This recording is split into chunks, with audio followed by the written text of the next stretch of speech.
ایک جو سب سے کمزور، اب دل میں کئی لوگ سوچتے ہیں کہ ظلم ہو رہا ہے لیکن کچھ نہیں کرتے، دل میں کڑتے ہیں. لیکن یہ جو دوسری جہاد ہے، یہ آواز کی جہاد ہے، یہ منہ سے پروٹیسٹ کرنے کی جہاد ہے. اور یہ اس لیے ضروری ہے، اور یہ ہر جمہوریت کے اندر انسانوں کو اللہ جمہوریت حق دیتی ہے. اللہ تو ہمیں ہمارے پہ فرض کر دیتا ہے کہ ہم جب معاشرے میں ناانصافی دیکھتے ہیں تو ہم اپنی آواز بلند کریں. اس لیے میں نے آج آپ سب کو اس پروٹیسٹ کے لیے آج میں نے کہا کہ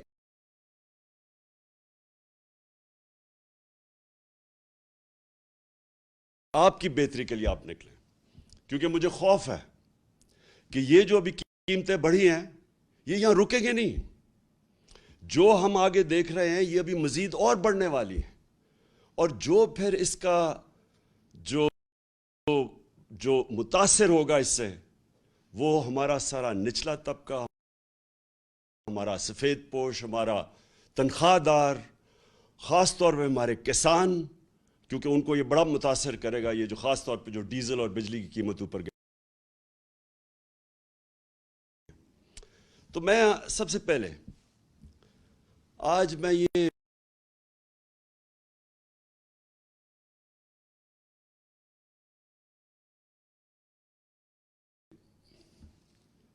اور سارے پاکستانیوں کا یہ سوال ہے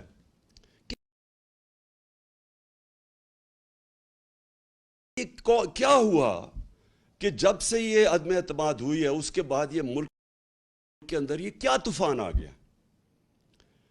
یہ جو پی ڈی ایم کے لوگ ہیں یہ سب کہتے ہیں کہ جی دیکھیں عمران خان نے بارودی سرنگیں چھوڑ دی ہیں، کہ جی آئی ایم ایف سے کوئی ان کے سمجھوتے تھے جس کی وجہ سے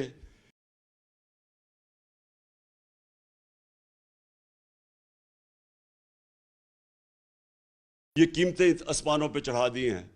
یعنی ہمارے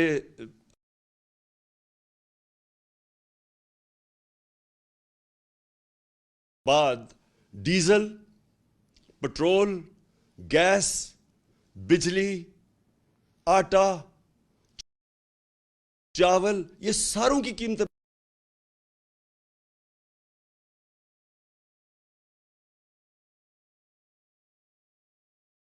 بڑھ گئی ہیں، لیکن تھوڑی سی نہیں بڑھی.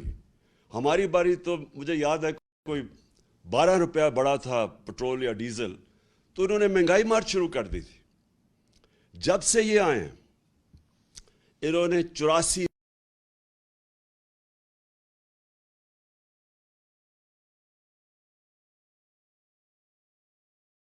روپیہ لیٹر پٹرول کی قیمت بڑھائی، 10 روپے لیٹر ڈیزل کی قیمت بڑھائی. اب یاد رکھیں ڈیزل خاص طور پہ کسان، اور آج کل سب سے زیادہ کسانوں کو متاثر کرے گا، اور وہ آگے ہماری فوڈ سیکیورٹی پہ، کہ ہم نے 22 کروڑ لوگوں کو کھلانا ہے. ہمارا تو اس وقت اگر ہمارا کسان خوشحال ہے تو ملک بہتر ہے. تو لہٰذا اس کا ایفیکٹ ہر طبقے پہ پڑے گا، ٹرانسپورٹ پہ پڑے گا اس کا، اور ابھی ایفیکٹ آگے بھی آئے گا. بجلی کے بل آئیں گے لوگوں کے پاس جولائی میں، اس کے بعد لوگوں کو اندازہ ہوگا کہ کتنا بڑا مہنگائی کا ایک بم پھٹا ہے. تو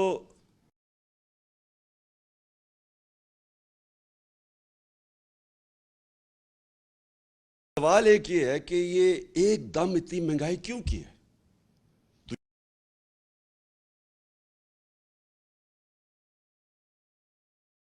یہ کہتے ہیں کہ جی ہم آئی ایم ایف پروگرام میں تھے. آئی ایم ایف کے پروگرام میں یہ تو 2 مہینے سے ہیں، ہم 2.5 سال سے آئی ایم ایف کے پروگرام میں تھے. کیا ہمارے اوپر پریشر نہیں تھا یہ قیمتیں بڑھانے کا؟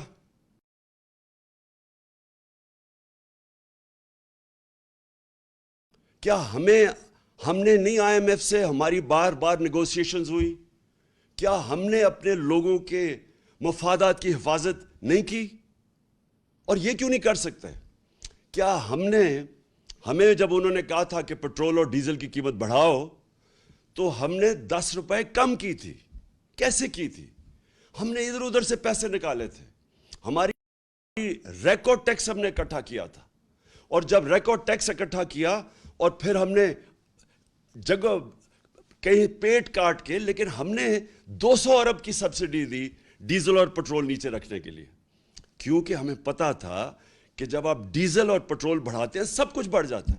4 روپے یونٹ بجلی کم کی ہم نے، تو اس کے لیے سبسڈی ہم نے نکالی۔ ہم بھی آئی ایم ایف پروگرام میں تھے، اور یہ یاد رکھیں کہ ہم آئی ایم ایف کے پروگرام میں ہوتے ہوئے ہم نے ہیلتھ کارڈ دیا۔ پاکستان کی تاریخ کا سب سے بڑا اگر فلائی کام ہے وہ ہیلتھ کارڈ ہے، کہ ہر خاندان کو، ہمارے جتنے صوبے تھے، ہر خاندان کو 10 لاکھ روپیہ ہم نے ہر خاندان کو دیا 1 سال کے لیے ہیلتھ انشورنس۔ کسی بھی ہسپتال میں علاج کروا سکتے۔ کبھی پاکستان میں اتنا بڑا پروگرام نہیں آیا۔ پھر ہم نے کامیاب پاکستان کیا، اور کامیاب پاکستان میں ہم نے قرضے دیے سود کے بغیر نچلے طبقوں کو۔ ہم نے احساس کے پروگرامز کی، سب سے زیادہ پیسہ خرچ کیا احساس پہ، احساس راشن کیا کہ لوگوں کو، ہم نے نچلے طبقے کو 1.5 کروڑ گھرانوں کو، 1.5 کروڑ گھرانوں کو ہم نے احساس راشن کارڈ دیا کہ وہ جا کے آٹا، گھی اور چینی وہ ایک ڈسکاؤنٹ پہ لے سکیں کریانہ سٹور سے۔ تو یہ ساری چیزیں ہم بھی آئی ایم ایف پروگرام میں تھے، اس کے باوجود ہم نے اپنے قوم کا دھیان رکھا۔ ہم نے کوشش کی کہ لوگوں کے اوپر پریشر نہ پڑے۔ یہ کہتے ہیں کہ جناب دنیا میں عالمی مہنگائی ہو گئی۔ عالمی مہنگائی تو پچھلی گرمیوں سے ہے، یہ جو ساری قیمتیں بڑھی ہیں تو پچھلی گرمیوں سے بڑھ رہی ہیں۔ تو یہ ہمیں بھی سارا کچھ فیس کیا۔ کہنے کا مقصد یہ ہے کہ آج یہ کیا اتنا بڑا طوفان آیا کہ ہماری مہنگائی بھی اسمانوں پہ چلی گئی اور مزید اور جانی ہے، اور اس کے بعد جو ہماری معیشت ہے، جو نقصان ادھر ہو رہا ہے۔ یہ جب کہتے ہیں کہ جی ہمیں بڑا مشکل برا پاکستان ملا، برا تو ہمیں ملا تھا مشکل وقت۔ یہ چھوڑ کے گئے تھے جو اصل بارودی سرنگ تھی، اس کو کہتے ہیں کرنٹ اکاؤنٹ ڈیفیسٹ، بیرونی خسارہ، کیونکہ وہ ڈالرز کے اندر خسارہ ہوتا ہے۔ پاکستان کی تاریخ کا یہ سب سے بڑا خسارہ چھوڑ کے گئے تھے، 20 ارب ڈالر۔ اس کے باوجود تیسرے سال میں ہم بالکل خسارہ کم کر چکے تھے، اور خسارہ بھی کم کیا، اور 5.6% پہ ہماری اکانومی بڑھ رہی تھی۔ اور یہ یاد رکھیں کہ یہ کرونا کا سال تھا، اور اس سے جو 2 سال کرونا کے تھے، دوسرا اور تیسرا ہمارا سال کرونا کا سال تھا، اور کرونا کا کے باوجود 5.6% پہ پاکستان بڑھا، جب ہندوستان -7% پہ چلا گیا۔ ان کی گروتھ، ان کی دولت میں بجائے اضافہ ہونے کے نیگیٹو میں گیا۔ اس دور میں جس طرح پاکستان نے سب سے، یہ صدی میں ایک دفعہ اتنا بڑا بحران آتا ہے جو کرونا کا ساری دنیا میں عذاب آیا، تو پاکستان وہ ملک تھا چند ملکوں میں سے جس نے سب سے بہترین طریقے سے اپنے لوگوں کو بچایا، غریبوں کو بچایا، اپنی معیشت کو بچایا۔ اور اس میں میں آج خاص طور پہ پھر سے، میں پہلے بھی کہہ چکا ہوں کہ میں آج خراج تحسین پیش کرنا چاہتا ہوں ہماری NCOC، جو ہم نے سٹرکچر بنایا تھا، جس کو اسد عمر اس کے لیڈ کر رہے تھے، جس میں سارے پاکستان کے ادارے تھے، سب نے اپنا کام کیا، جس میں پاکستانی فوج بھی تھی۔ اور جس طرح ابھی جو ہمارا فیٹف میں سے ہم نکلے ہیں، فیٹف کے اندر بھی سب نے مل کے، ایک ملک نے مل کے لڑا تھا، جس میں سارے ادارے، جس میں حماد نے لیڈ کیا تھا، جس میں سارے ادارے تھے، جس میں پوری کوشش کی کہ بلکہ پرائیویٹ لوگ بھی تھے، جس میں پاکستانی فوج بھی تھی، سب نے مل کے اتنے بڑے ایشوز ہمارے دور میں ریزالو ہوئے۔ اسی دور میں جب ہم IMF میں تھے، اسی دور میں جب عالمی بحران تھا، ایک قوم بن کے ہم اس سے نکلے تھے۔ یہ جو آج پھنسے ہوئے ہیں، یہ جو آج ہماری ساری جو اتنی مشکلوں سے ملک کو ہم نکول کے یہاں لے کے آئے تھے، آج مہنگائی کے علاوہ جو ہماری معیشت ہے خطرے میں ہے۔ موڈیز کے اندر جو کریڈٹ ریٹنگ کرتا ہے کہ ایک ملک کی کریڈٹ ریٹنگ انہوں نے مائنس میں ڈاؤن گریڈ کر دیا ہے۔ اس کا کیا مطلب ہے؟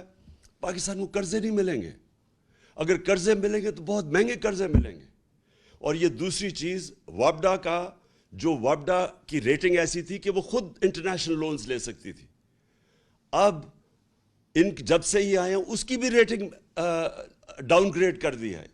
اس کا مطلب کہ وابڈا کو وہ لونز نہیں ملیں گے، اور اگر ملے تو بہت مہنگے ملیں گے. اس کا مطلب جو اسی دور میں جو 10 ڈیمز جو ہمارے دور میں شروع کی ہوئی ہیں وہ اب خطرے میں چلی جائیں گی، کیونکہ اگر پیسہ قرضے نہ ملے تو یہ کیسے پورے ہوں گے؟ تو میرا سوال یہ ہے کہ جب یہ ملک ترقی بھی کر رہا تھا، اس کی 5.6% تیسرے سال میں اور 6% چوتھے سال میں جب اس کی اکانومی گرو کر رہی تھی، دولت میں اضافہ ہو رہا تھا، جب ریکارڈ ہم ٹیکس اکٹھے کر رہے تھے، وہ بھی ایک وجہ ہے کہ ہم پیسے نکال سکے عوام کے اوپر بوجھ کم کرنے کے، سبسیڈائز کرنے کے لیے. ریکارڈ 6.2 ٹریلین یعنی 6,200 ارب روپے کا ہم نے ٹیکس اکٹھا کیا، پاکستان کی تاریخ میں سب سے زیادہ. اور اسی دور میں سب سے زیادہ پاکستانی اوورسیز بیرون ملک پاکستان ریمیٹنسز ہمیں بھیجیں 31 ارب ڈالر کی، 32 ارب ڈالر کی ہماری ایکسپورٹس تھی. اور جو ہماری فصلیں تھیں، جو ہمارا ایگریکلچر ٹرانسفارمیشن پلان تھا، اس کی وجہ سے جو کسانوں کے پاس پیسہ گیا، جو ہم نے ان کی مدد کی، ریکارڈ فصلیں ہوئی ہمارے پاس. 4.4% پہ ہمارا زراعت ہماری آگے بڑھ رہی تھی. تو اس وقت کیا ہوا کہ آج سارا کچھ نیچے جا رہا ہے؟ اور وہ ہوا کیا؟ میں آج آپ سب کو یہاں بتانا چاہتا ہوں کہ ہوا کیا. ہوا یہ کہ ایک سازش ہوئی امریکہ سے، ایک سازش جس سے یہاں میر جعفر اور میر صادق ان کے ساتھ ملے. اس کے بعد انہوں نے پلان کیا ہماری گورنمنٹ گرانے کا. اس سے جو سیاست کے اندر، جو ملک کے اندر سیاسی ماحول تھا وہ غیر یقینی ہو گیا، پولیٹیکل انسرٹنٹی ہو گئی. اس کا افیکٹ پڑا معیشت کے اوپر.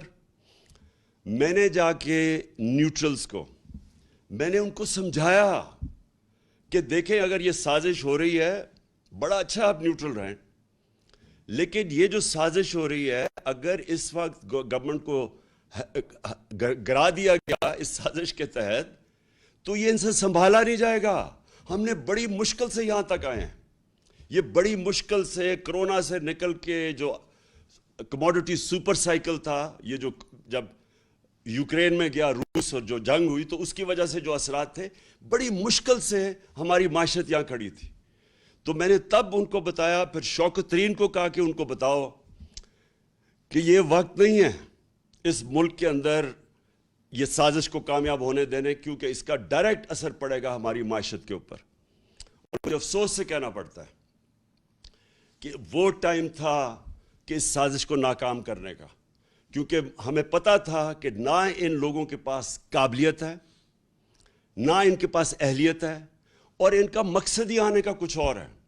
ان کا مقصد اس ملک کی نہ مہنگائی کم کرنے کے لیے، نہ ان کا مقصد اس ملک کی ریفارمز کرنے کا تھا، اکانومی ٹھیک کرنے کا تھا. ان کا تو مقصد ہی کچھ اور تھا. اور وہ جو مقصد تھا، میں بڑا شکر گزار ہوں ان کے وزیر دستگیر کا، خرم دستگیر کا، جس نے ٹی وی پروگرام پہ کہہ دیا. اس نے کہا ہمیں تو صرف یہ تھا، اور اس نے 2 چیزیں کہی. اس نے کہا ایک تو ہمیں ڈر لگا ہوا تھا کہ اگر یہ رہ گیا، اس نے ججز اور ڈال دینے تھے، اور اس نے ہمارے جتنے لیڈر تھے انہوں نے جیلوں میں چلے جانا تھا، جس میں شہباز شریف نے بھی چلے جانا تھا. تو پہلا تو میرا سوال یہ ہے کہ کیا یہاں کی عدالتیں آزاد نہیں ہیں؟ کیا یہاں کی جو عدالتیں ہیں اس میں کوئی ہماری انٹرفیرنس ہوئی ہے آج تک؟ ہم تو وہ زمانہ نہیں کہ ہم ٹیلی فون کر رہے ہیں کہ جسٹس قیوم جی ہمیں کیس میں یہ رزلٹ چاہیے. ہم نے تو سپریم کورٹ کے اوپر کبھی سوچا نہیں حملہ کرنے کا. ہم نے کسی ادارے کو، ہم نے آج تک ہم نے اداروں کو چلنے دیا. نیب کا ادارہ جو چلا ہے، میں بتا دوں آج کہ نیب نے کوئی 280 ارب روپیہ اپنے سارے کوئی 18 سال میں اکٹھا کیا تھا. ہمارے 3 سالوں میں انہوں نے 480 ارب روپیہ اکٹھا کیا، کیونکہ ہم نے مداخلت کسی میں نہیں کی. تو میں جو آج سوال پوچھتا ہوں کہ یہ جو خرم دستگیر نے بات کی ہے، اس سے یہ واضح ہوتا ہے کہ ان کا تو مقصد تھا ہی نہیں اور کچھ سوائے NRO 2 لینے کا. ان کا تو مقصد یہ کہ تھا، اسی لیے یہ ساری جدوجہد تھی۔ 3.5 سال سے یہ بار بار جو بلیک میل مجھے کیا جا رہا تھا، یہ تو صرف چاہتے تھے این آر او، دوسرا این آر او۔ یاد رکھیے ان کو پہلا این آر او مل چکا ہے، ان کو ملا، جنرل مشرف نے این آر او دیا، جو ساری ان کے کرپشن کیسز تھے۔ 2 دفعہ ان کی حکومتیں گئی کرپشن پہ 90 کی دہائی میں، تو جو سارے ان کے کرپشن کے کیسز تھے وہ سب جنرل مشرف نے معاف کر دیے تھے۔ یہ جو ہے یہ این آر او 2 ہے، یہ انہوں نے 10 سالوں میں جو چوری کی تھی، یہ 95% جو کیسز ہیں یہ سارے ان کے دور کے ہیں، یہ ان کے جو 10 سال تھے ان کے دور کے کیسز بنے ہوئے ہیں۔ اور اب انہوں نے کیا کیا؟ انہوں نے جو قانون لے کے آئے ہیں نیب کی امینڈمنٹس کا، میں آج آپ ساری قوم کو یہ بتانا چاہتا ہوں، انہوں نے جو نیب کا امینڈمنٹ قانون لے کے آئے ہیں، اور یہی قانون انہوں نے کوشش کی تھی جب ہم فیٹف کی لیجسلیشن اسمبلی سے پاس کر رہے تھے، اور ہمارا مقصد یہ تھا کہ فیٹف سی گرے لسٹ سے نکلیں، جو ان کی وجہ سے ہم گرے لسٹ پہ تھے۔ تو جب ہم نے فیٹف کا قانون پاس کیا تو انہوں نے تب کوشش کی، بلیک میل کیا کہ ہم فیٹف کے لیے تب ووٹ دیں گے جب آپ ہمیں این آر او دیں گے اور یہ نیب کے اندر چینجز لے کے آئیں گے۔ تب آپ کو پتا ہونا چاہیے انہوں نے واک آؤٹ کر دیا، انہوں نے فیٹف کی لیجسلیشن نہیں پاس کی تھی، یہ باہر چلے گئے تھے، تو ان کے بغیر ہم نے فیٹف کی لیجسلیشن پاس کی، جس کی وجہ سے آج انشاءاللہ پاکستان نکل جائے گا گرے لسٹ سے۔ تو ان کا صرف مقصد این آر او 2 تھا، اور انہوں نے کیا کیا ہے؟ انہوں نے اب جو چینجز لے کے آئے ہیں، ساری قوم کو پتہ چلنا چاہیے کہ 1200 ارب روپے کے کرپشن کے کیسز کل جب یہ قانون بنے گا ان کے کیسز ختم ہو جائیں گے۔ اس ملک کا 1200 ارب روپیہ جو چوری کیا ہوا تھا ان سروں کے ناموں پہ، وہ سارا ختم ہو جائے گا، اب یہ این آر او 2 مل جائے گا ان کو کل۔ اب سوال یہ ہے کہ یہ جب کہتے کہ جی ہم بے بس ہیں، میرا ان سے سوال یہ ہے کہ اگر آپ سنسیئر ہیں اس ملک سے، تو کیا آپ کو یہ جو 1200 ارب ہے، اس میں سے اگر آپ یہ معاف کروا رہے ہیں، سوچیں یہ اس کا 400 ارب آ جائے تو ہم پھر بجلی کی قیمت نیچے لا سکتے ہیں۔ اور پھر میں ان سے سوال پوچھتا ہوں کہ جب ہم نے روس سے بات شروع کر دی تھی تیل کی، اگر آپ کو فکر تھی اس قوم کی اور آپ سارا وقت 3.5 سال سے مہنگائی کی بات کرتے تھے، تو اگر آپ نے مہنگائی کم کرنی تھی تو آپ نے کیوں نہیں 2 مہینے ہو گئے، کیوں نہیں آپ نے روس سے تیل کی بات کی؟ کیونکہ آپ امریکہ کے غلام ہیں، امریکہ کی اجازت نہیں ملتی۔ ہم نے جب تیل سبسڈائز کیا تھا تو ہمارا پوری کوشش یہ تھی کہ اس کے بعد ہم روس سے سستا تیل لیں گے جو ہندوستان لے رہا ہے، جو سری لنکا لینے لگا ہے، جو بنگلہ دیش لینے لگا ہے۔ ہم نے بھی روس سے تیل لینا تھا اور اس سے پھر ہم نے لوگوں کے اوپر بوجھ نہیں آنے دینا تھا۔ انہوں نے بجائے وہ لینے کے روس سے تیل، کیونکہ ان کے جن کے یہ غلام ہیں ان کا حکم نہیں ہے ان کو، لہٰذا عوام کے اوپر بوجھ ڈال دیا۔ اصل مقصد جس کے لیے یہ آئے تھے وہ اب آپ کے سامنے آ گیا۔ این آر او انہوں نے لینا تھا، این آر او 2 اب انہوں نے خود ہی اپنے آپ کو دے دیا ہے، اور اس سے 1200 ارب روپیہ اس قوم کا یہ ہضم کر جائیں گے۔ پہلے سارا پیسہ ہضم کیا این آر او 1 پہ، یہ دوسرا ہے اب۔ اور پھر جو دوسرا مسئلہ یہ ہے کہ پاکستان کو جدھر یہ لے کے جا رہے ہیں، اب مجھے خوف ہے کہ یہ اس طرف جا رہا ہے جدھر سری لنکا پہنچ گیا ہے، اور مجھے خوف یہ ہے کہ ہمارے پاس جس طرح یہ ہماری اب ریمیٹنسز گر رہی ہیں، ہماری 10% ایکسپورٹس گری ہیں پچھلے مہینے، جس طرح یہ ٹرینڈ جا رہی ہے، ہمیں خوف یہ ہے کہ ہمارے پاس ڈالر نہیں ہوں گے کہ ہم اپنا، جس طرح سری لنکا اب تیل نہیں خرید سکتا۔ آپ کو پتہ ہونا چاہیے کہ جب ہم آئے تھے، جب انہوں نے نو کانفیڈنس کیا تھا تو ڈالر 178 روپے کا تھا، آج وہ 208 روپے پہ پہنچ گیا، اور یہ صرف اور صرف اب ان کے پاس ایک راستہ ہے کہ یہ کسی طرح امریکنوں کے پاس اب جائیں گے اور ان کے پیر پکڑیں گے۔ مفتاح اسماعیل پہنچ گیا امریکن ایمبیسڈر کے پاس، اور اس نے کہا کہ جی ہماری مدد کریں، کسی طرح ہمیں کوئی ریلیف دلوا دیں۔ تو مفتاح اسماعیل اور شہباز شریف کو میں یہ کہنا چاہتا ہوں کہ دیکھیں، یہ جو امریکن ہیں ان کی ایک ان کی فلسفی ہے وہ یہ ہے کہ دیر از نو فری لنچ، کوئی چیز مفت نہیں ملتی، ہر چیز کی قیمت ہوتی ہے. تو جو وہ قیمت آپ سے وصول کریں گے وہ ہمیں خدشہ ہے، وہ ہماری ساورنٹی کی قیمت ہوگی، وہ ہماری حقیقی آزادی کی قیمت لی جائے گی. اور اس قیمت، وہ جو قیمت ہے وہ ابھی سے نظر آنا شروع ہو گیا کہ یہ تیار ہو گئے وہ قیمت دینے کے لیے. بلاول بھٹو نے کہا کہ جی ہندوستان سے ہمیں تعلقات اچھے رکھنے چاہیے. ہم بھی اچھے رکھنے چاہتے تھے ہندوستان سے تعلقات، لیکن جب انہوں نے 5 اگست 2019 کو کشمیریوں کی سٹیٹ ہوڈ لی، جب انہوں نے جو کشمیریوں کو وہ جو آرٹیکل ان کا 360 جو بھی آرٹیکل تھا وہ ختم کیا، جب انہوں نے ان کا سٹیٹس لیا، وہ یاد رکھیں وہ یونائٹڈ نیشن سیکیورٹی کاؤنسلز کی ریزولوشن کی خلاف ورزی تھی، انٹرنیشنل لاء توڑا، تو تب ہم نے ان سے رشتہ توڑا. ہم نے بھی کوشش کی تب اس سے پہلے دوستی کی. تو اگر آج یہ ہندوستان سے تعلقات ٹھیک کرتے ہیں تو یہ یاد رکھیں یہ کشمیریوں نے جو قربانیاں دی ہیں وہ ساری ان کی قربانیوں کی قبروں کے اوپر یہ کریں گے. اور دوسری چیز ایک اور ان کا مانڈوی والا اس کی سٹیٹمنٹ میں دیکھ رہا تھا، اس نے کہا کہ اسرائیل سے کیوں نہیں، ہمیں اپنے مفادات کا سوچنا چاہیے. یہ بھی اسی ایجنڈا کا حصہ ہے جس سے یہ رجیم چینج کی گئی تھی.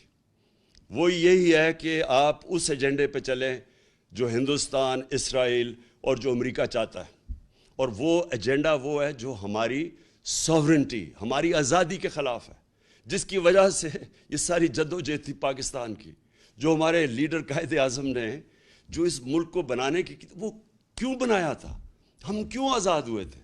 تو اگر یہی کرنا ہے کہ جا کے اپنی ساری نظریے کو اس سب کو دفن کرنا ہے کہ ملک کے اوپر وہ چور اور ڈاکو آ گئے ہیں جن کے سارے پیسے باہر پڑے ہیں، ان کے اربوں ڈالر باہر پڑے ہوئے ہیں، جب چوری کرتے ہیں باہر پیسہ لے جاتے ہیں اور پھر پریشر ڈال کے انور لے لیتے ہیں. یہ لوگ جب تک ہیں، میں آج اب سارے پاکستانیوں کا آپ سب کو کہنا چاہتا ہوں، اگر یہ لوگ اس ملک کے اوپر مسلط رہے، یہ صرف تب رہیں گے کہ اس ملک کے سارے اداروں کو دفن کریں گے، اس ملک کے سارے انصاف کے اداروں کو دفن کریں گے. نیب تو ہوگی دفن، ایف آئی او ہوگی دفن، سرکاری نوکروں کو آپ نے دیکھ لیا کہ انہوں نے کیسے بھرتیاں چینج کی ہیں، میرٹ ختم ہو گئی. جو انہوں نے پولیس کا استعمال کیا آپ کے سامنے ہے کہ جس طرح انہوں نے پولیس سے ظلم کروایا، جس طرح کی ایف آئی آرز کٹوائی، ہمارے اوپر بلاسفمی کے کیس کر دیے. کبھی ریاست اپنی شہریوں پہ بلاسفمی کا کیس نہیں کرتی، یہ انہوں نے کر دیا. اب 8 ایف آئی آر میرے اوپر ہیں، ہمارے سارے لوگوں کے اوپر ہے. نوم چومسکی جو دنیا کے بڑے انٹلیکچول سمجھے جاتے ہیں، ان کا آج پڑھ لیں سٹیٹمنٹ.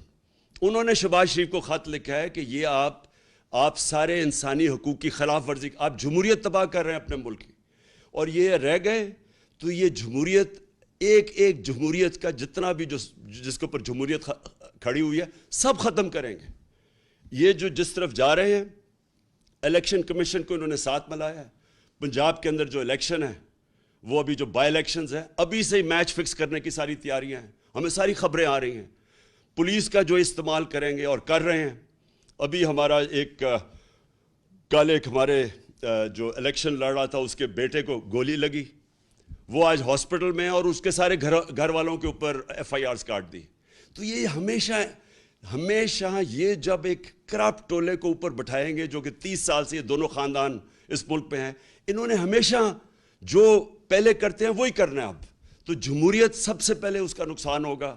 یہ انہوں نے اخبار والوں کے، صحافیوں کے اوپر، سوشل میڈیا کے اوپر جو کریک ڈاؤن ہے یہ کبھی پاکستان میں نہیں ہوا. جس طرح انہوں نے اینکرز کے اوپر ایف آئی آرز کاٹی ہوئی ہیں، اور ان چیزوں پہ، چھوٹی چھوٹی چیزوں پہ اس وقت خوف پھیلایا جا رہا ہے.